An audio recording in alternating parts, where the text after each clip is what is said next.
So Alan has probably the longest title. I thought Ailey's was pretty long, and then Alan's was a close second, if not equal. So Alan, I always worry about saying your last name. Alan Schoenfeld, Elizabeth and Edward Connor Professor of Education and Affiliated Professor of Mathematics at the University of California at Berkeley. And I saw Alan present actually a guest lecture for the Melbourne Graduate School of Education last year.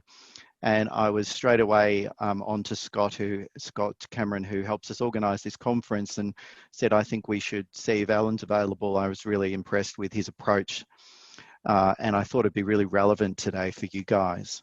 So Alan is a mathematician by training who studies issues of mathematical thinking, teaching and learning. He has served as president of the American Educational Research Association. He's been awarded the Felix Klein Award for Lifetime Achievement in Mathematics Education Research by the International Commission on Mathematical Instruction.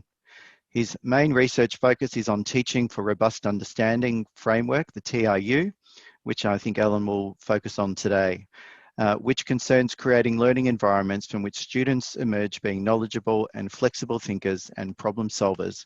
And if we think about the words that we've just heard in our introductions today, that's what we were really aiming to do, looking at the capabilities students develop alongside the mathematics.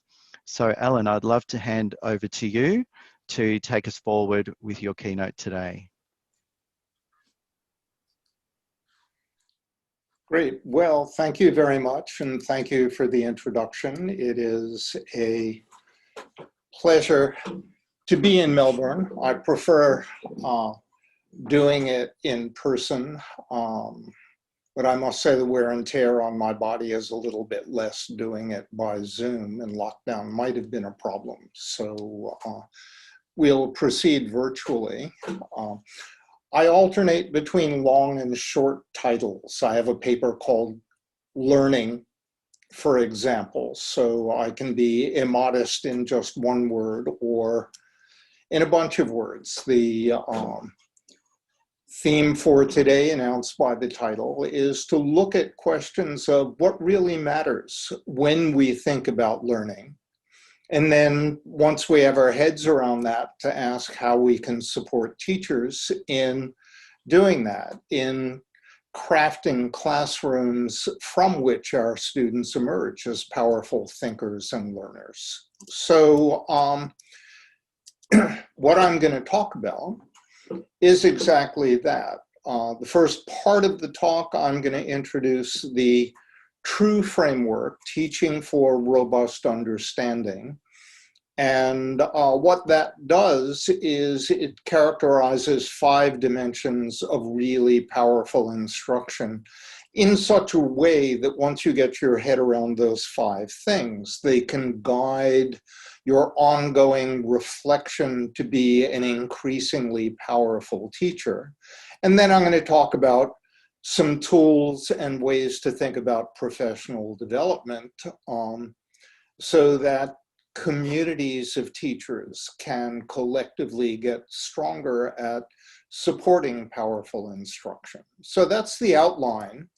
I think we all share this goal, which is the reason we teach is we want to help empower students, not just as thinkers, but as human beings. And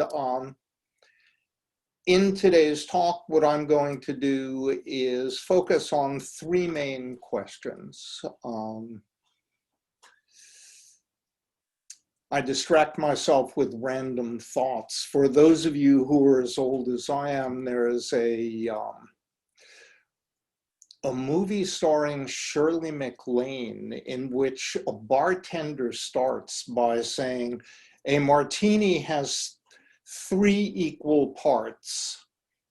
It's gin and something else and something else. But you fill the glass up 2/3 with the first equal part, then a little bit of the next equal part, and then some of the rest. I'm going to start with 3 questions. They won't all get the same amount of time. The first is the big one that establishes TRUE, and that is what are 5 essential properties of classrooms from which students will emerge as knowledgeable and resourceful thinkers and problem solvers. In a minute, I'll go into why 5 and what properties they have to have.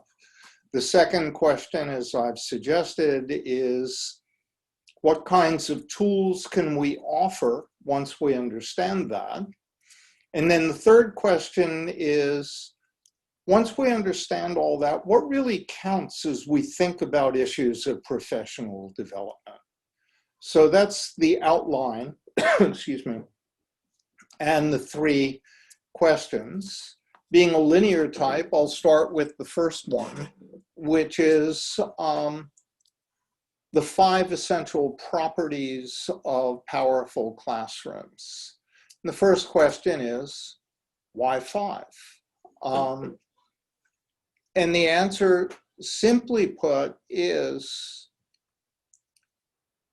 you need to distill things down to a small number of things that matter. If I gave you a list of 20 properties and said these 20 things will help your classroom get better, you wouldn't remember them. If you're a student, that list of 20 things would get crumpled up and put in the back of your backpack. What you need is something that you can internalize, act on, become habits of mind for yourself. So you need a small list. There's an old paper by George Miller that says you can actively keep between 5 and 9 things in your mind at one time.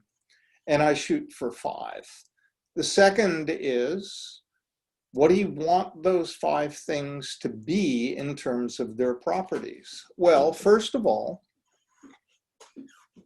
they'd better cover the waterfront.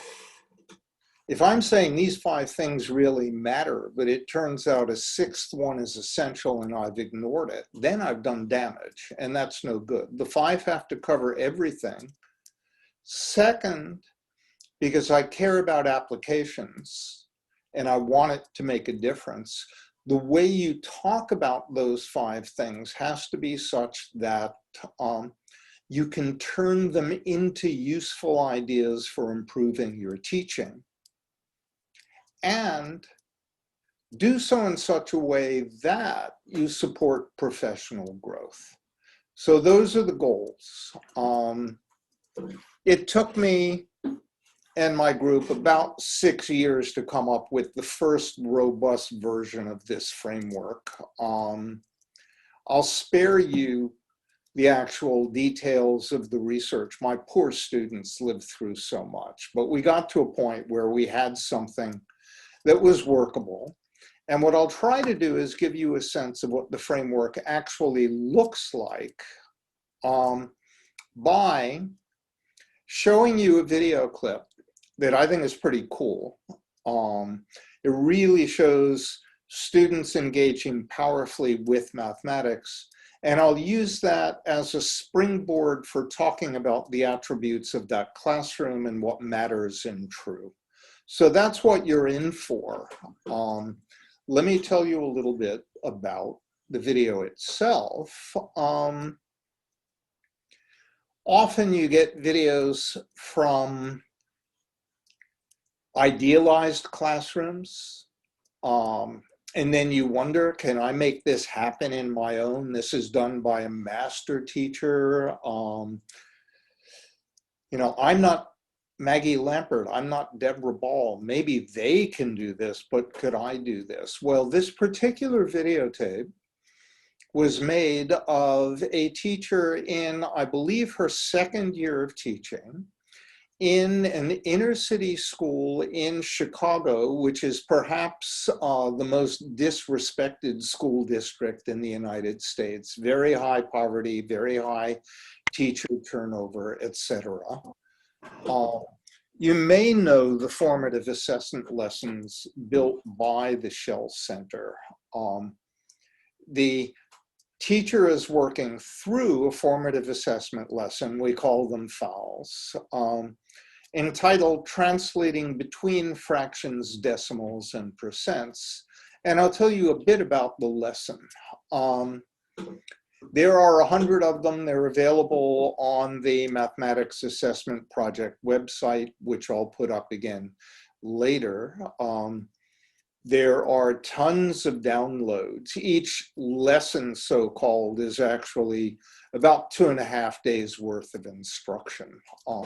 This one is called Fractions, Decimals, and Percents. And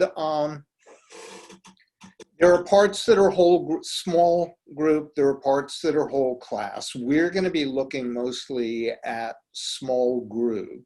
The students are given a bunch of cards that they cut apart. There are 9 cards on the table.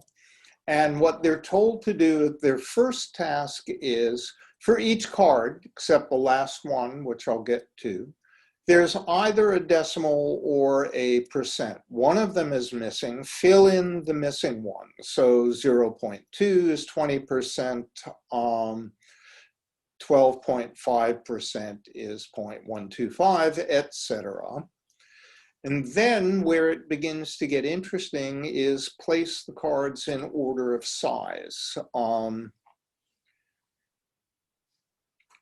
Everyone who's taught elementary school knows that some percentage of your students will say, well, 375 is bigger than 75, so this card is bigger than that card.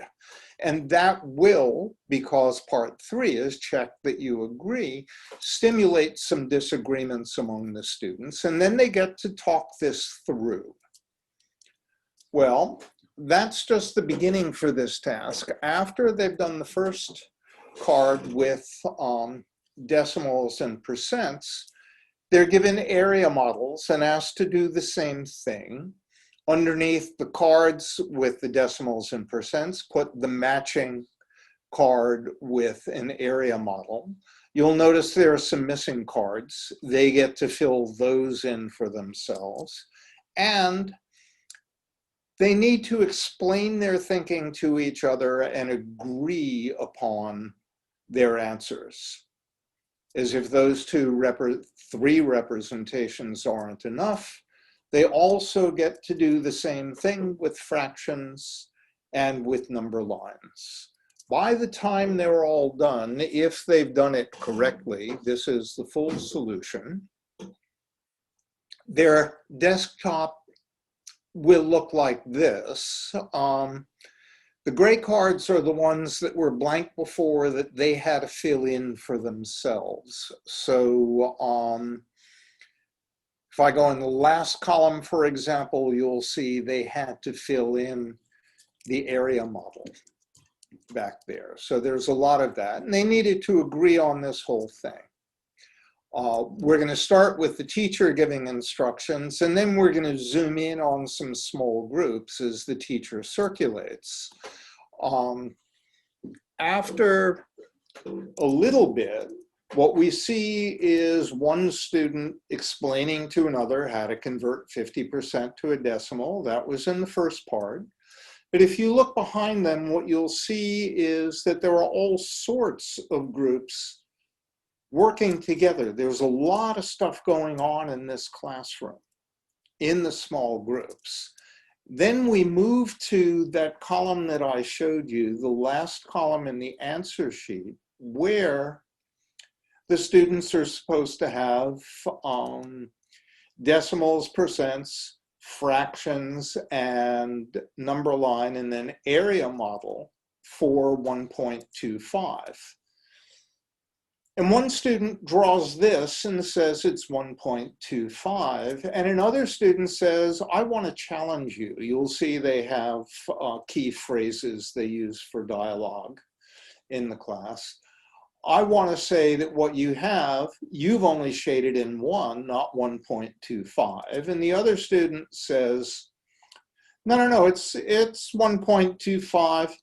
Each one of these little squares like this is 5, and then 10, 15, 20, 25. It'll add up to 125 like it's supposed to. And the second student says, now, I disagree. Look at your whole, that's 100%. We said the thing we want is 125%. Doesn't that mean that what you color in should be bigger than a whole? And they work through the argument. The reason I'm telling you this is sometimes video doesn't show that well. We have subtitles, but I wanted to make sure you could follow the argument when I show the tape. Here it is. I don't know how many of you, well, everyone should remember this worksheet that we did that was fractions, decimals, and percents. Okay, and remember I said this was more of a pre-assessment to see what you know already and what we still need to work on. So based on what you did on this worksheet, we're going to do an activity today where you're going to be working with your partner most of the time. Okay, there are going to be times where you're going to work with your group, and I'll let you know when those times are. All right, so right now everyone's getting a worksheet.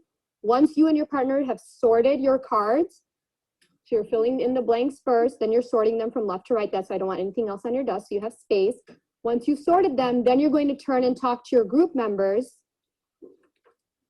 to check and challenge your explanation if they disagree. And remember, you have your sentence starters that you can use, and they're in your notebook as well, to challenge or each other's explanations or check for understanding. So for 0, that's for 50%. To change it into a decimal, you need to put the 0 because it's not a whole yet, because it's at 50, it's at half. Because the percent sign equals out of 100. So now the tens place would equal 50 because 10 times 5 equals 50. So now it's a decimal, so it's tens. So and if you wanted to add a 0, it would be a fine. So it could be more easier to understand than it would be 50.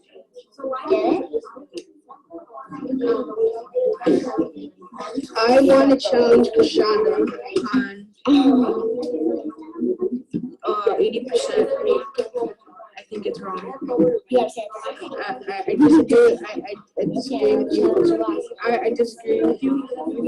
I disagree with you, Kishanda, because 80% does not equal 0.08%.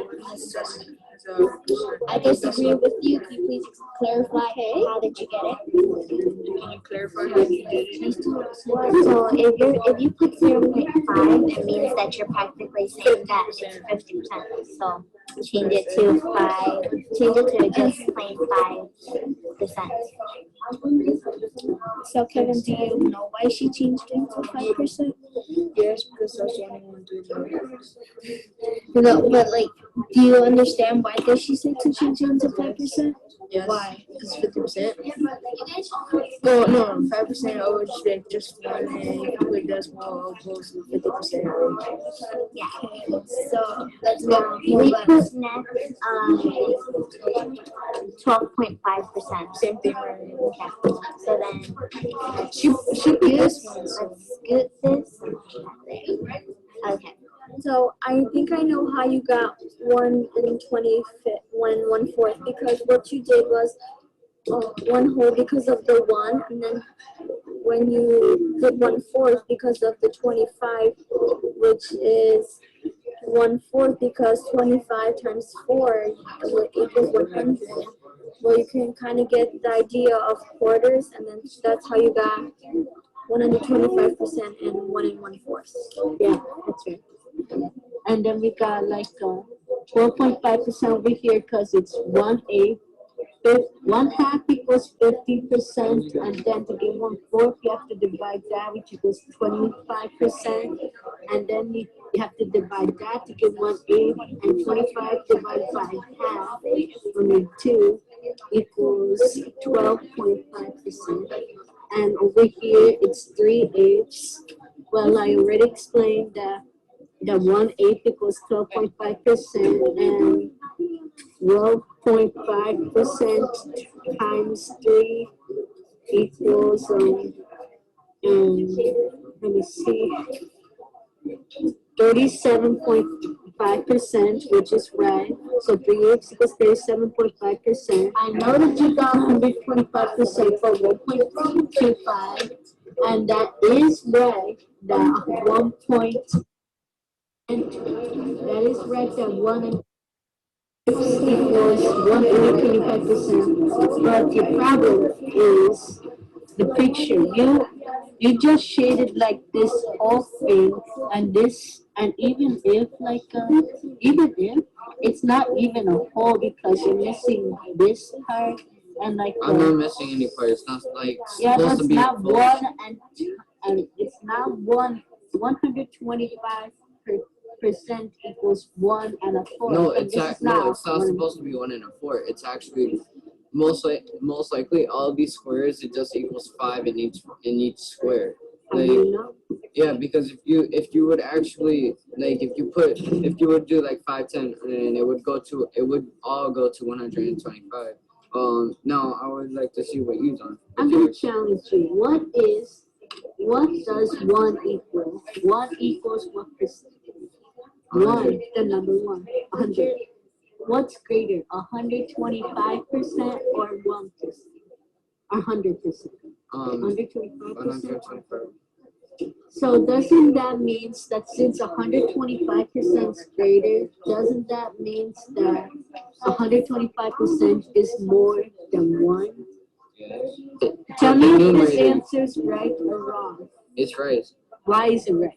It's right because if it does wouldn't. Oh wait, now actually I think I know where you're going with this. The fraction for this would be 1 and Yeah. 4. That's where I'm going. Why didn't you let me see it? Sorry. I don't.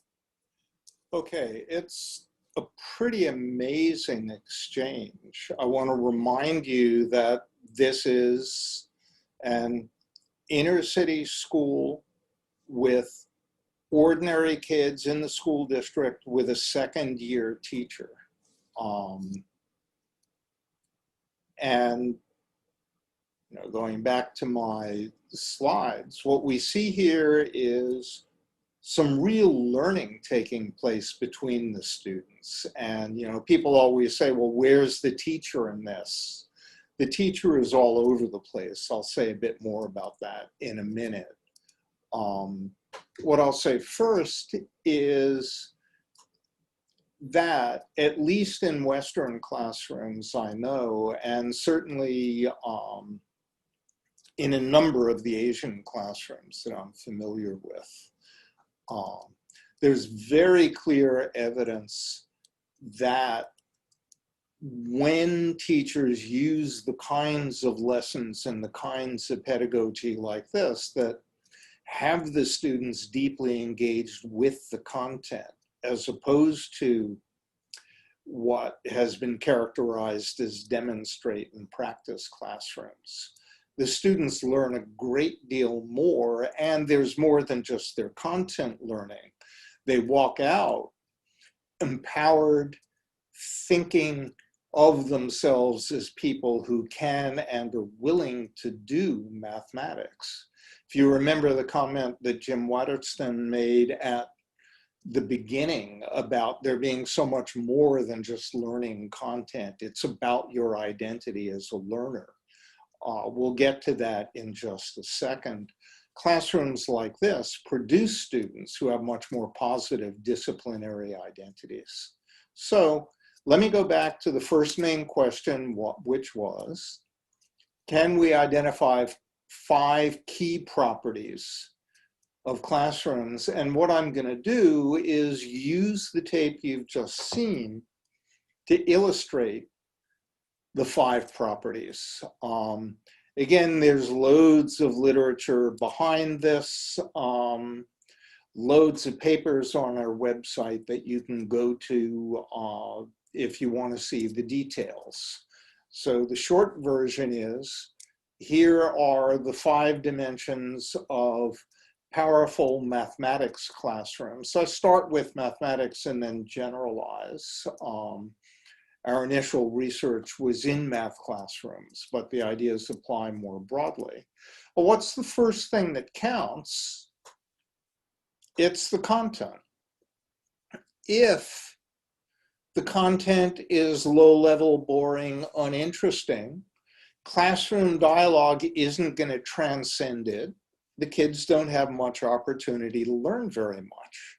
So there have to be rich opportunities for the students to engage with something that's worth engaging with.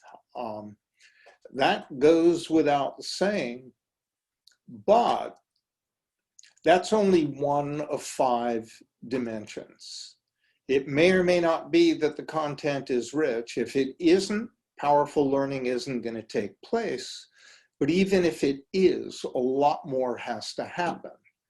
The next dimension of the true framework, oh, and I'll just say, since I said I would illustrate it, if you think about that task that they were working on, we know that ordering fractions, translating between representations and such are both key content and truly challenging for students. So in that classroom, it's clear they were engaging with things that are worth engaging with. Now, the question is, how do they engage? And that's the issue of cognitive demand. Sorry about that. I'm hoping it will stop soon.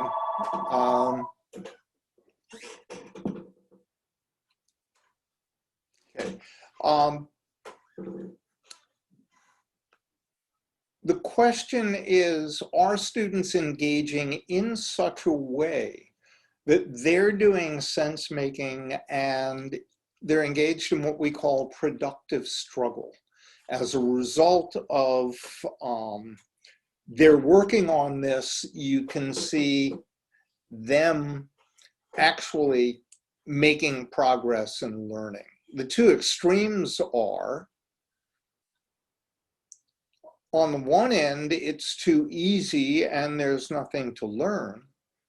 On the other end, the math may be beautiful, but it's not within reach. For those of you who know the research jargon, there's a term called the zone of proximal development.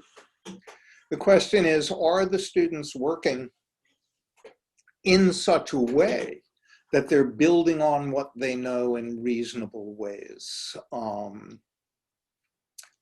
I can recall my own time as a graduate student in mathematics. I had in complex variables one of the world's best lecturers. I walked out of class every day going, mathematics is beautiful. I love it. It all comes together so wonderfully. I understand everything. And then I couldn't do homework problem number 1. The real issue is, have I made sense? Has the student made sense of the content? And you saw in that videotape that the students were really grappling with the content at a level where they were truly engaged. But the next question is, who's the they?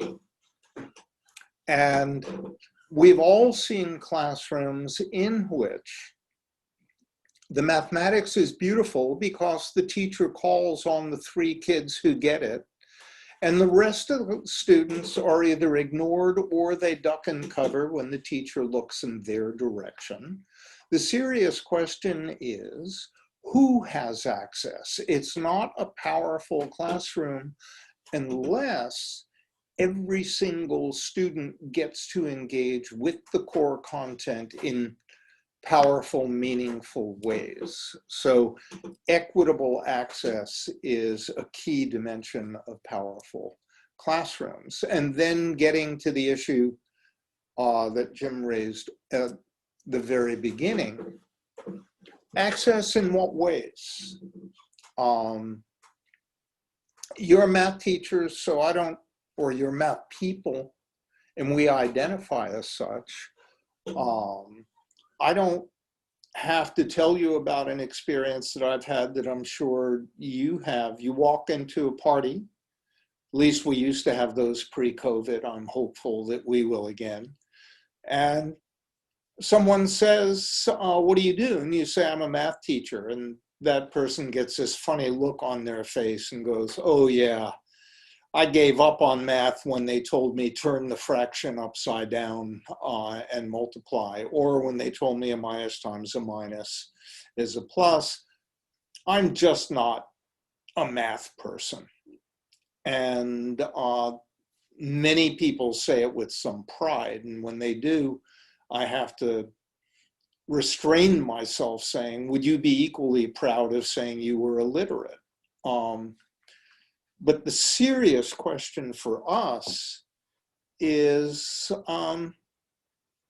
where did they develop that sense of themselves as a mathematical thinker or as a person who can't think mathematically? And the answer, unfortunately, is, as often as not, in our classrooms. So the serious question is, where in our classrooms do our students have the opportunities to get ideas on the table, to refine the ideas that other people get on the table, to have other people build on their own ideas, to feel that they are members of a mathematical community in which they have a sense of agency.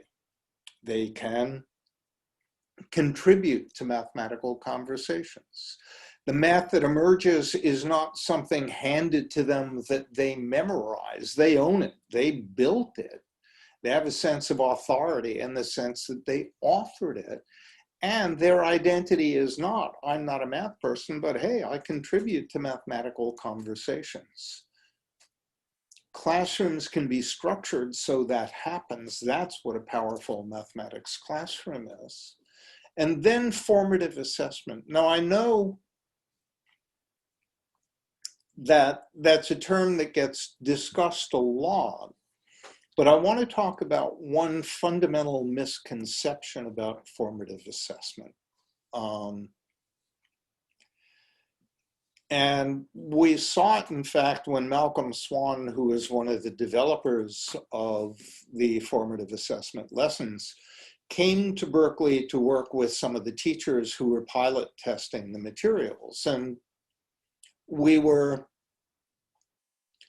working with, in the United States, there is a class of teachers called National Board Certified Teachers, master teachers who have gone through a rigorous process of being evaluated and declared to be really super. And the teacher we were working with said, Malcolm, I don't know whether to thank you or hate you for these lessons. Until I started working with them, I was blissfully unaware of all of my students' misconceptions. Now I know that they make errors all over the place, and the lessons are driving me crazy because I pose one of your interesting questions. And no sooner do I do so than one student over here has a misconception and I rush over and I fix it. But by the time I fixed it, another student over here has that. And I rush over there and I fix it. And then another one, it's driving me crazy. It's like playing whack-a-mole. The errors keep popping up. And Malcolm said, no, you have to have faith in your students. The job is to create an environment in which student thinking gets opened up and is made public, but then all of the other students as well as you are potential resources for addressing those things. And what you saw in that videotape was precisely that. The teacher was there in many ways. The teacher set up the environment, she has whole class discussions, and the students are participating in multiple ways as a fundamental aspect of formative assessment. The burden doesn't simply lie on the teacher's shoulders. Okay, so those are the 5 dimensions of powerful mathematics classrooms. What I want to point out is the focus on the student point of view. 4 of the 5 dimensions: cognitive demand, equitable access, agency ownership, identity, formative assessment, focus on the student experience, and that's critically important. So let me talk a bit about what I think is essential about TRUE. 5 points. The first is from the research, I've mentioned this. This is all you need to worry about. If you get things right along these 5 dimensions, your students will emerge as powerful thinkers. There's loads of evidence of that. See the papers on the website. Second, the shift to the student perspective is fundamentally important. The key question, and it's really important for coaches, for principals, for head of department or school, typically when you walk in as an observer, the question you have in mind is, do I like what the teacher's doing? That's the wrong question. The question you want to be asking is, if I put myself in the student's position, what would I be experiencing, and is that helping me learn? This is, of all the materials that our project has produced, this is my favorite slide, the 5 dimensions through the student's eyes. You're sitting there in the classroom. What's the big idea and how does it connect to what I know? How long am I given to think? When do I get to make sense of things? What happens when I get stuck? Do I get to think through things to explain, or am I a puppet who spits stuff back? Can I hide under my desk? In what ways am I compelled to be a central participant? Do I get to explain my ideas? How are they built on? How am I seen as someone who's competent and a member of the mathematical community? And how does all of what's going on in the classroom respond to the things that I'm saying and doing so that I get enmeshed in the conversations and think more deeply? If these things go well, then students emerge as powerful learners. Third point, extremely important. I find the vast majority of professional development frameworks insulting and demeaning to teachers because they say, teach this way and your kids will learn. There's no one right way to teach. Think of the 3 best teachers you know. Their styles are likely to be significantly different. What I can guarantee you, though, is that if you analyze their teaching, what you'll find is that what they do is consistent with the 5 dimensions of true, which serve as the principles of powerful instruction. So how do you get better? Well, you then get to reflect, preferably in TLCs, on how your instruction is doing along those dimensions. We won't tell you what to do, but we can point to places where you can reflect productively on your own teaching.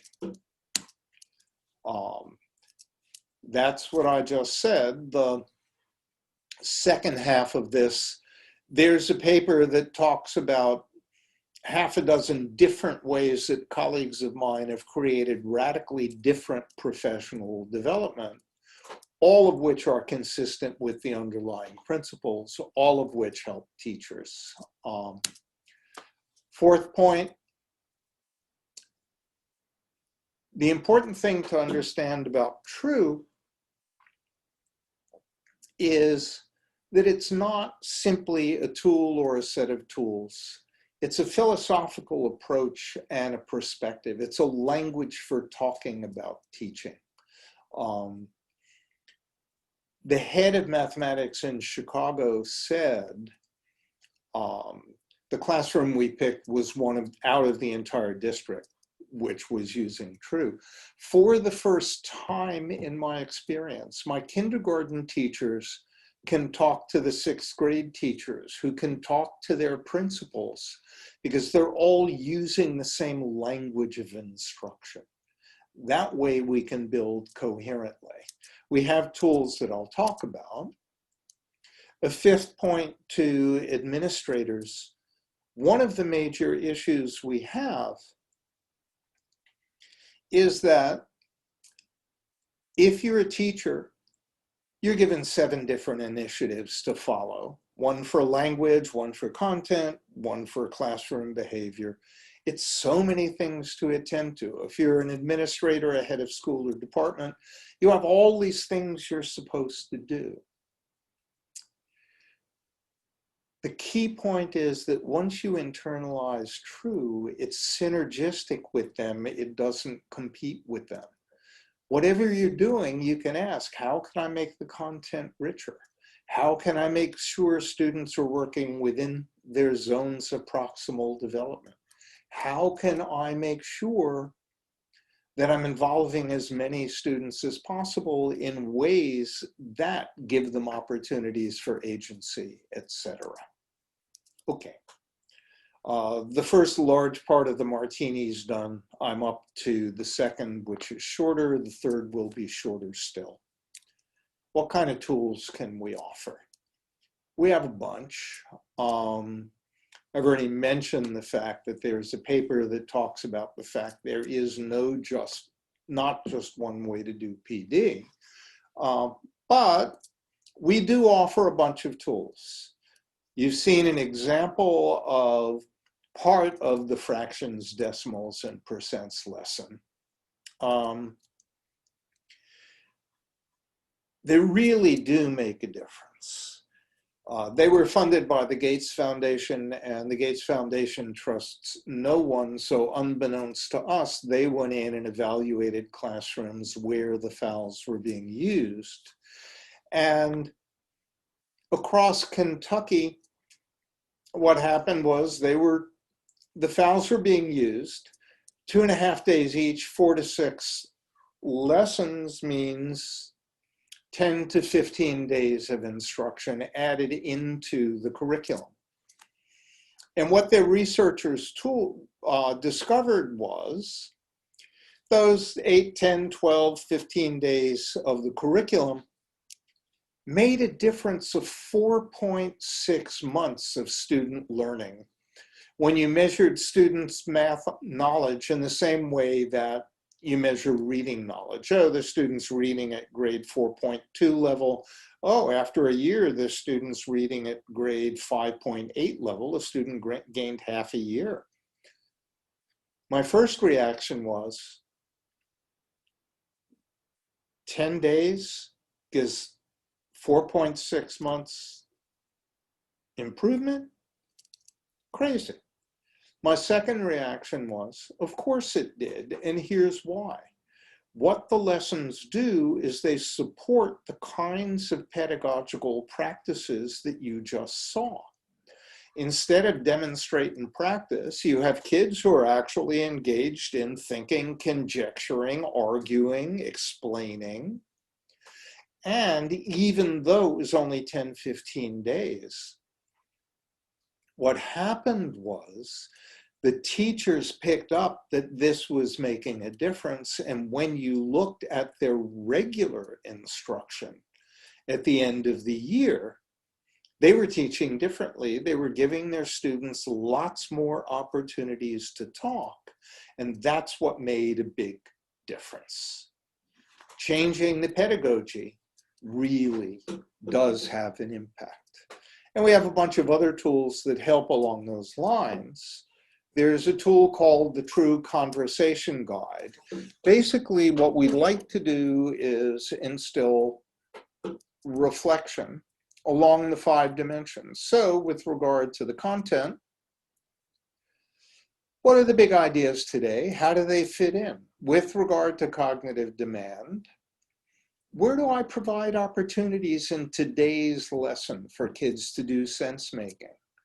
Where do I provide opportunities today for everybody to be engaged? Who participates and in what ways?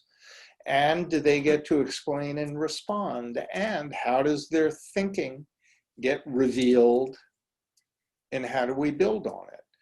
Those are the topic sentences that I carry with me automatically because I've internalized them. Our teachers soon into the PD internalize them. And what we do is we expand on them. So when we look at videos, when we do classroom visits, we say to teachers, pick a dimension, because one dimension is enough to focus on, and let's expand on the questions. So if you're interested in agency, ownership, identity, let's think about that question. How do I provide opportunities to generate and explain ideas? And let me think about my lesson plan, and then afterwards reflect on, possibly in my TLC showing a video, who generates the ideas? What opportunities do I give them to generate and share? And what do they share? Strategies, connections, partial understandings, prior knowledge, representations. Who evaluates? How deeply do they get to explain? As those are things I reflect on, they help me plan my next lesson so that it's deeper. And this becomes a way of thinking.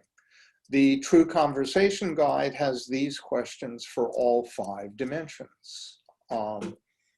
We also have an observation guide, which you can use for debriefing in a TLC, or a coach or a department head can have conversations about. And the idea is much the same. I've again chosen the agency, ownership, identity dimension. The question is, as an observer, remember, you don't want to focus on, do I like what the teacher is doing? You agree beforehand with the teacher, what do we want to focus on? If it's the AOI dimension, and I focus on the students, the question is, let me see, do the students take ownership of the learning process? Do the students get to ask questions and make suggestions that get them into the content? Do they build on each other's contributions? And what actions might I talk about with the teacher that would support more of this taking place? So the observation guide is meant to facilitate conversations that support deeper engagement for the students with the content. I talked about partnerships and the fact that there's no one way to do true. The fact is that after we introduced True to the San Francisco Unified School District, they wanted to use it before we had any relevant tools. So they built the observation guide and they used it in their TLCs. And that's one indication that these ideas really do work at the ground level. They're the kinds of things where once you build a TLC from the core principles, the 5 dimensions, that you can get groups of teachers working together, you can get teacher reflection and significant improvement in teaching. These kinds of tools are all on the website. We're building more tools as we do. They and the papers will go on the website. That's the True website, trueframework.org. If you just Google Teaching for Robust Understanding Framework, you'll get to it. The Math Assessment Project website, which contains the files, is mapshell.org. If you just Google Math Assessment Project, that will be the first thing that comes up. Loads of tools for your use. Our deal with the Gates Foundation was, please fund them. And once you do, we'll make them available for free, because this is not meant to be a profit-making enterprise. This is meant to be one where tools are made available. So we're up to the last part of the cocktail.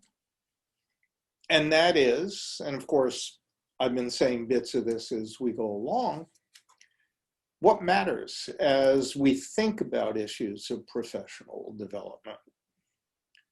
Well, I've talked about true in math classrooms, but true is really a theory of learning environments, and I want to abstract very, very rapidly.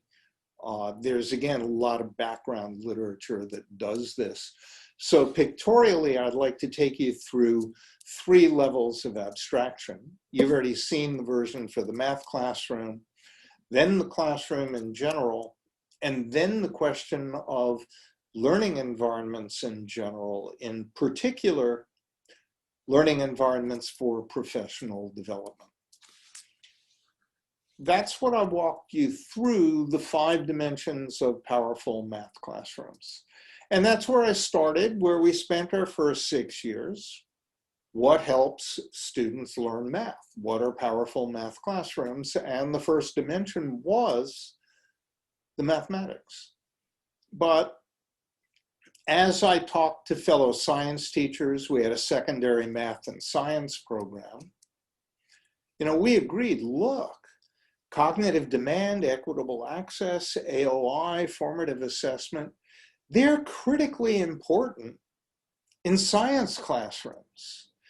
And they're critically important in elementary education. When you talk about the whole child, those 4 dimensions are the whole child. So it's the 5 dimensions of powerful classrooms, period. The last 4 look the same, but now it's whatever you're teaching. But then the next level of abstraction is, hey, it's really about any learning environment whatsoever. Because if you think about it, what do you want in a learning environment? First of all, the goals have to be powerful. So if you now think about professional development, well, the goals have to support teachers in crafting really rich learning environments. How are they going to do that? The teachers have to be within their zone of proximal development, working on problems that are meaningful to them in ways that support their reflection and professional growth. Being told what to do doesn't work. Being given impossible goals doesn't work. You have to arrange things so they're within range. And it has to be equitable. Everybody has to have access in ways that are personally meaningful, in which they can be agentive and see themselves as part of a learning community. And needless to say, you're not going to have any such community work unless there is meaningful feedback. So let me just problematize those 5 and then I'm done. First thing is, you want to think about what really matters for proficient teaching, and that means think about your policy, think about your goals, what counts for you with regard to teacher growth and teacher proficiency. How's that vision reflected in what you build for the teachers, in the messages they get, in the opportunities they have for professional growth? How's that fit with all the things they have to comply with? Those need to be, or at least you need to think about, aligning them with powerful values for crafting learning environments. Second, if you're building TLCs, if you're coaching, if you're observing, how are you crafting things so that it meets the teachers where they are and provides them with meaningful opportunities to growth and gives them a framework for making progress? Who has what opportunities? How do you think about that? And how do you craft those opportunities so that not only is everybody involved, but they're involved in ways that they feel themselves as enfranchised, as members of a powerful learning community. They feel professional, they see their ideas grow, they see themselves having their ideas about professionalism treated as something important and something that the community takes seriously. That's how you build those ideas as teachers. And then, how does the TLC provide meaningful feedback so that people reflect on the things that really matter and grow in important ways?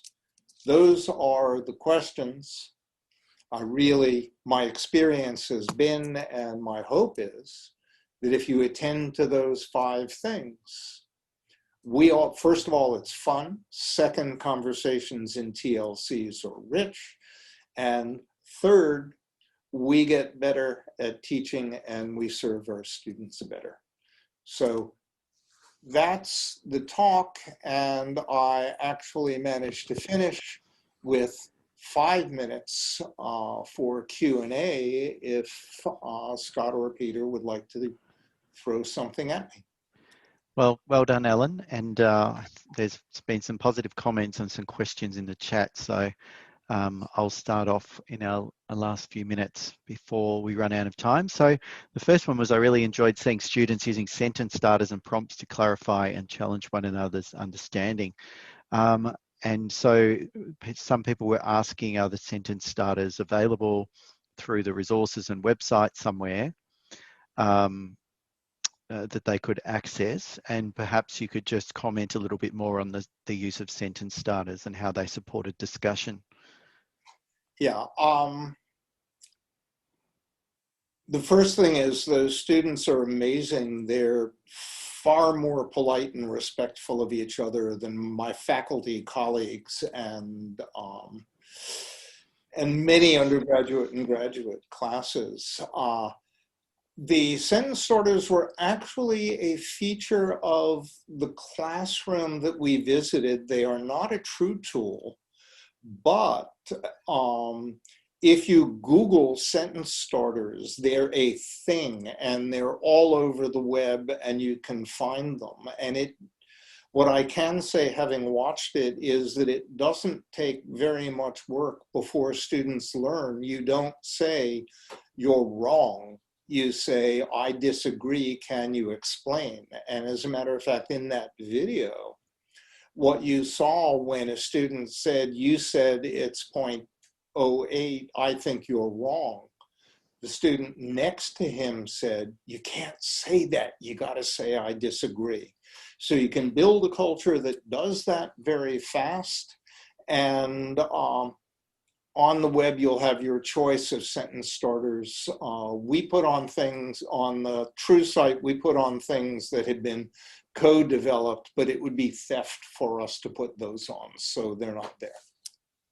Thank you. Someone's put a link to some of the sentence starter information in the chat for other people to access.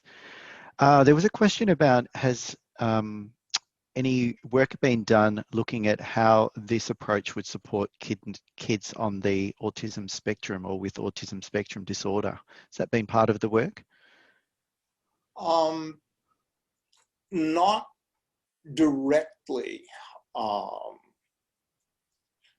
mention as a sidebar that I am the president of the board of a residential facility for adults with significant learning and developmental disabilities. So it's a topic of significant interest for me.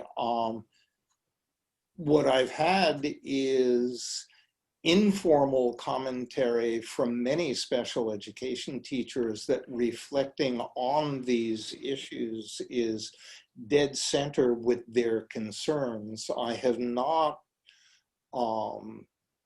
been able, partly just due to lack of cycles, to build a formal partnership in which we could do such things. I would love to have one. At the level of principles, I am absolutely convinced that they apply. Thanks. And the last question we'll have time for is, some have noticed that the Math Shell formative lessons begin at year 6. Have you got many good examples of lessons that link well to the framework that would be more primary level, as our audience is really, prep or foundation to year 6? that question could give rise to a 6-hour rant on my part, because the Gates Foundation only believes in funding things it wants to fund, and we were funded under their College Ready initiative, and we had to force them to go down to 6th grade level. They initially wanted to do just high school. It's clear these things are relevant. We went to them any number of times and said, can't we please do K-5? And they said, sorry, it's not in our vision. Marilyn Burns has some lovely lessons to look at. I think there are probably loads of other things, and the Victoria Math Association is much better than me as an individual at that. What I will say is, generally speaking, again, it's worth thinking of true as something that can problematize what you do. We had something called True Lesson Study, where we did a partnership and built lesson study. And then the question is, how do you do your research lessons? Well, you can take your draft lesson and ask. Lesson study lessons are usually pretty rich on the content, but where am I offering opportunities for rich cognitive demand for working within the ZPD, et cetera? What I would say is use your collective wisdom. There are some 100 people here to identify rich lessons and then help think about problematizing them in ways that get at the true dimensions, and ultimately that can make them richer. Yeah, I think that's a really good point. And Jen, you would think that things like Maths 300, Resolve, a lot of the other stuff we use as examples and exemplars on the MAV website or in our PD would be able to underpin the sort of approaches in the framework. Yeah, things all over the universe, enrich in England, for example. Jenny, I'm sorry I cut you off. No. And so many things are already up in the chat box. Marilyn Burns Maths is coming up. So many great resources. Go ahead, Alan. Okay, I think that's all we've got time for at the moment. I'd like to just thank Alan so much for his work. There's a few comments saying it's inspiring and great. So well done. I'm not going to clap myself because it sounds weird, but if people want to put up something from their reactions, the clapping hands or things, and just, make Alan feel welcome for his efforts today and coming along and joining us from about what would be now 5 p.m. in California, I think, streaming live from the US. It's fantastic you could do it for us, Alan, and thank you once again. Well, my pleasure, and maybe next time we'll manage to do it live.